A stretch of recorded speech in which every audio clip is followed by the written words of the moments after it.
Itin Marakan!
You can aim to be a professional racing driver, and you can, have a very long and lucrative career as long as you continue being fast and not crashing.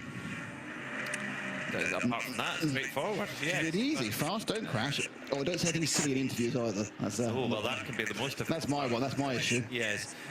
Klaus Bachler has brought the number 73 Proton Hooper competition car into the pits. He was around an hour on his stint, so he can stay on board that car if they want him to go up to a 2-hour maximum stint time. The other thing they have to consider is they've only got 4 hours. Yeah, I don't think he burned 2 hours of Klaus at this point. He's done what he needs to do. He's done the hours, put them back into contention, and they dropped off a little bit. And now what they're going to do is they're going to try and perhaps finesse in their other drivers, because obviously they want to have Klaus in for as long as possible at the end, because that's when it really counts, and when the temperature drops down, and when the real speed. And obviously, the professional driver is going to go slightly better in the dark than the amateurs. So, class leaders at the moment, we've got the Pro-Am class, GT3, at the moment led by Proton Hooper competition, but that will potentially come back because they've just come into the pitch. The leader in GT3 Am is due to racing with their Audi.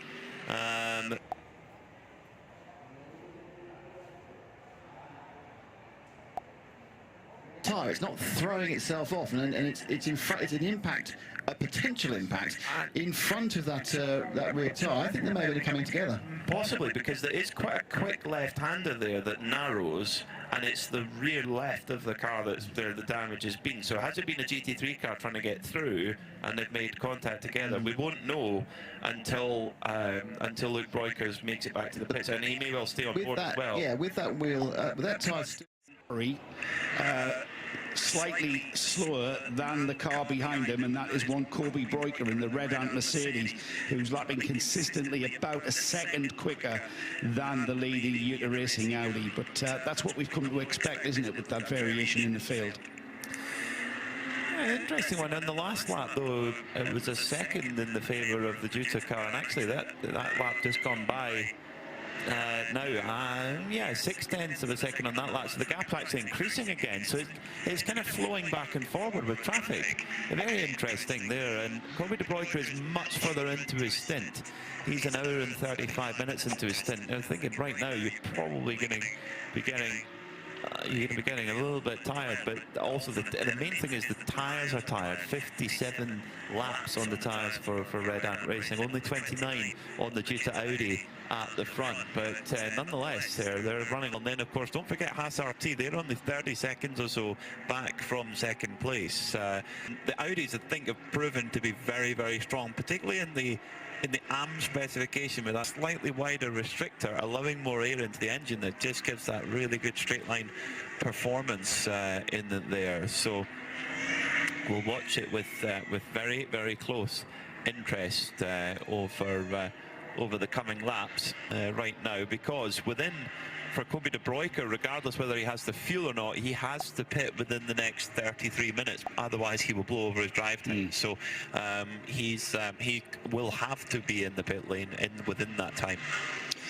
The Tracy Crone 907, that's the RPM car, the bright green liveried car, the Crone Aviation livery that we've become so familiar with, not just in Europe but also in America, is where I first saw it. Tracy Crone, the driver that has been around now for over 20 years, the gentleman driver that's been around for over 20 years, currently leading the AM class in 992 and doing a sterling job. I hope I haven't hexed him here, Tracy. Been in the car a little while now, hasn't he, Peter? And he's just steadily making progress. 12th overall in the overall field, 4th overall in the 992 class, but leading the AM class, which is what these guys are all about in that 907. Yeah, they've been just fantastic in that class. They really are the car to beat in 992 AM, and have had a lot of very good results out of all the 992 cars as well.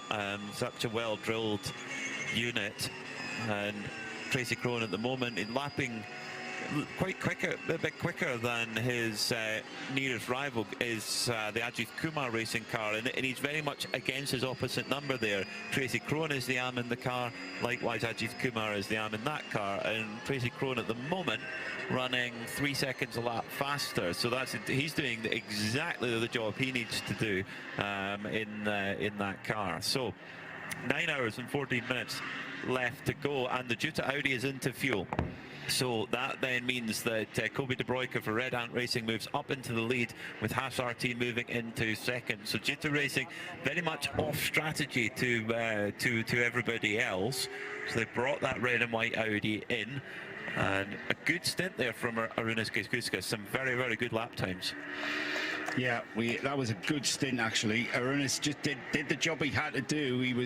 He's not going to be as quick as Kobe De Bruyker. Kobe De Bruyker is a young driver, quick, very quick driver, and but he did stifle the progress of that Red Ant Mercedes, making ground. He was making ground maybe a second, just under a second every lap, and that was a good strong drive there. Once they come back out after this pit stop and then sort of sync with the rest of the field, we'll get an idea certainly by the time we have the next pit stop phases for the two lead cars, which is the Red Ant car, the Mercedes, and the Haas RT car.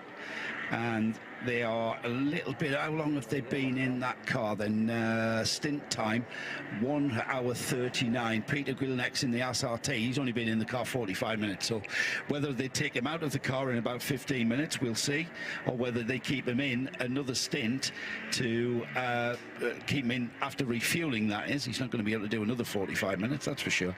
But he is going to be able to do another 15 and then another hour. the good thing is that for Juta is that none of their drivers have a minimum or a maximum driver time to worry about. So the only thing they've got to worry about is the 2-hour stint maximum. So for Juta, they've got a lot of flexibility in who they put in and when, and I would think they want to get Arunas in there as much as they can, because he's proving to be by far the quickest driver in that car.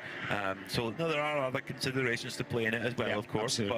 But they're a full season entry. They're wanting to get the best result they can also. It'd be a big list of considerations, wouldn't it, if we listed all of the considerations that we have to think about and deal with across the classes.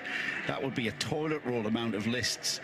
We'd fill an Andrex rule, wouldn't we? Other toilet rolls are available, of course, but we certainly would. We would do that. Still in the pits is the Yuta car. I'm just waiting for that to show that it has resumed. It's dropped down the order now to 6th overall. It's been overtaken by pretty much all of the GT3 runners. The two cars that are making a bit of a recovery, that's the Dwight Merriman Ferrari down in 9th overall, the ERA Ferrari with Dwight at the wheel, Vasily Vladikin now at the wheel of the Simpson Motorsport Continental Racing Audi R8. That car with Vladikin at the wheel will be able to see just what that car's capable of, and I can see, Peter, 1 minute 35.8 was the last time through. That is a pretty quick lap time for this stage of the race. So Arunas Kukuskas has stayed on board that Juta Racing Audi, so that pace should maintain over the coming laps. And again, they're a little bit off strategy to everybody else. So interestingly, their tyres are showing as 30 laps. So it looks like they just took fuel there. Well, no, that can't be right at all, because they were in the pits for 4 minutes. Pit only 45. No, I do apologise. They've taken fuel, a big fuel tank there, and of course 115 litres they can put in. So that takes a little while to fill up with a effectively supermarket fuel pump style. It doesn't fill up very much faster than that. So they actually 45 minutes transit time. So yes, they've come through no tyres. They're keeping the same tyres on. So we'll see how Arunas gets on with that. It's a good point, Peter. For people who are new to the 24H series style of racing, the fueling is done, the refueling is done not at the pit garage where the car is serviced, but done in a separate fueling area, and that allows the need, or the lack of need. We don't need any sort of expensive refueling kit.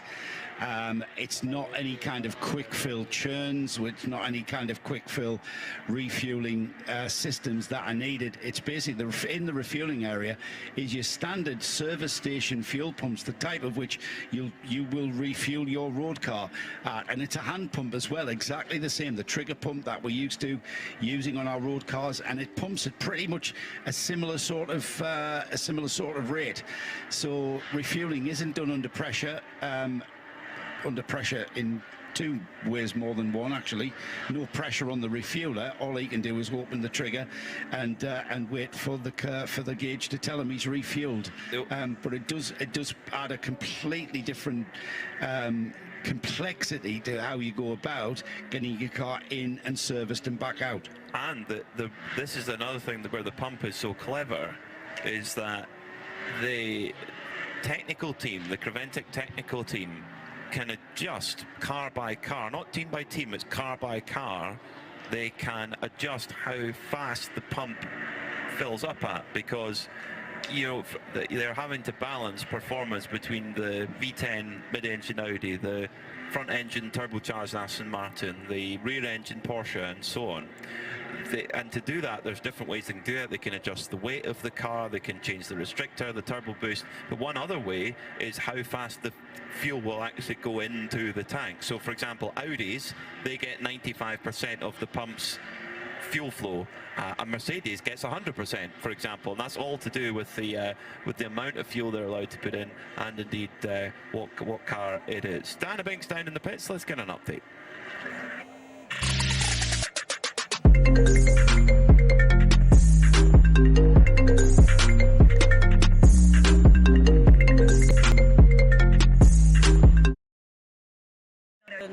Porsche Porsche 992 car. Nick Jonsson is just about to, just warming up and getting ready to get into that car. That car is going into refueling, and Tracy Crone will jump out, and I'll grab Tracy later on as well to have a chat with him. We've not spoken to him for some time. Just behind me, the Viper Nisa Racing, the number 65 GT3. They're all on the pit apron as well, waiting to receive that car, which I guess is up in the refueling area. So it's hotted up a little bit down here, so let's see how many more come in at this moment, but it's RPM that are the next to come down from that refueling area. Nick Jonsson has, I think, the coolest helmet design in the Creventic paddock. The blue and yellow is native Sweden with little other colours in there. It looks absolutely superb. Must be a Swedish thing, because Rydell's helmet was so cool with the blue and the yellow on it. Yeah, I mean, it takes me back to... So I would think by the laws of deduction, that would mean that Melvin Moe will be next into the car, who had a really impressive career when he was younger.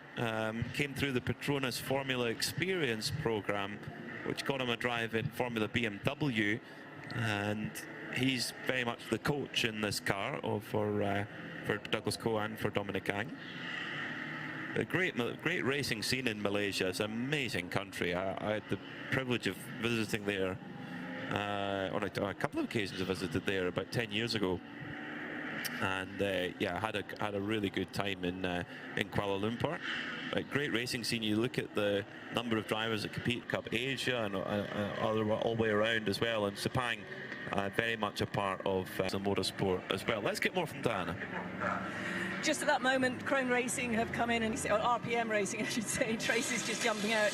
Nate Jonsson will get in behind the wheel, but Philip Hemprecht is standing watching with me. So, Philip, just give us an idea. I can see Nick helping Tracy get out, putting that seat in. What is it like from a driver's perspective when all that's happening? Yeah, I mean, it's really hectic, because here we can the science behind it. Yeah, you have to be quite quick and get basically the flow of the whole pit stop right. Yeah, very precise. I mean, you've got a great team of guys that work with you here, so that's important as well. How much are you enjoying being here in Misano, Philip? Oh, it's beautiful. I really like this track. Yeah, it's really nice to drive. Not too long, but really flowing, and also Tracy's driver, coach, mentor, steered Tracy on his motorsport path, and he's raced at a pretty high level. These are kind of Tracy's retirement years, if anything. You know, he's raced at the high level in the American Le Mans Series, did some World Endurance Championship, and now here he is, and thankfully he's decided the 24H Series is where he perhaps wants to spend the twilight years of his motorsport career, and he can still drive a car as quickly as he ever could, and it's great to have them along. And you look at what his involvement does for younger drivers as well. Colin Brown wouldn't have got his real break without Tracy. Philip Hemprecht, you know, getting, like, he's 27, he's been there for 3 years, and they've been able to get lots and lots of seat time. I tell you what, Red Ant Racing are putting Mark Goossens to work. He's definitely no ceremonial ambassador anyway, that's for sure. He's right there on his hands and knees helping the driver get into the car, and Ajith Kumar out of the car, so I would imagine that will be Mathieu Detry getting into the Ajith Kumar by Red Ant Racing car. Yeah, I'm sure Di's down there to get a word with Ajith and see how his first stint went. I've got a message here on the YouTube chat. Keep your chat coming, keep your questions coming. Pandre, I think that's how I'm going to pronounce it, asks, are all the cars GT3s? No, this is multi-class racing. And although we've got a very small grid of 21 cars, we've got 10 GT3 cars split into 3 groups of Pro-Am and Am and just GT3. The next class, the next largest class, is 9 992 class cars, and what they are is basically Carrera Cup cars, exactly the same cars that you will see racing in National Series of Carrera Cup, whether that's America, the Far East, the UK, Germany, across Europe. They are basically what they are in the 992 class. We've got one car in GTX, and that's basically an open formula for any kind of car, home-built specials and the like. You bring an experimentation car.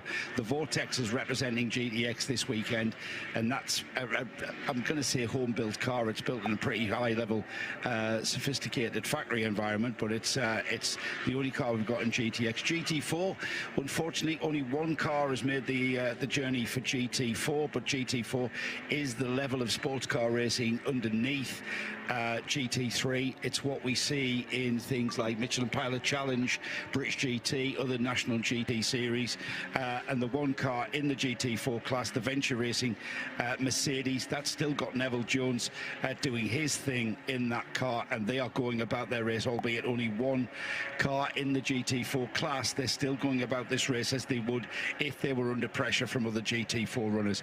So Pandre, I hope that has cleared that up. This is multi-class racing with two main categories here at Misano. It's not a shakedown or a test session, but it is a race test. They're testing themselves, and maybe they just pushed that window to see how close they could get to that window. The thing is, the interesting thing is that the 2 hours does not include any time in the pits. And that includes refits. It's 2 hours actually on the track. So if you you've got a stopwatch going on and you go, well, that's code 60. That's right. Yeah. What have I done? I don't know. And it's easy to get it wrong. I don't think so. You don't think so? You think it wasn't Matt George who's gone over the 2 hours then? No. It was Neville Jones. Right. He's the driver that was in before Matt. Daniel Bishop, I don't know who's making those decisions, but Bishop's involved in there. I think he's engineering the car to an extent. Because Matt started the car, Matt's back in the car, and he's been in the car about 40 Chris has not been in the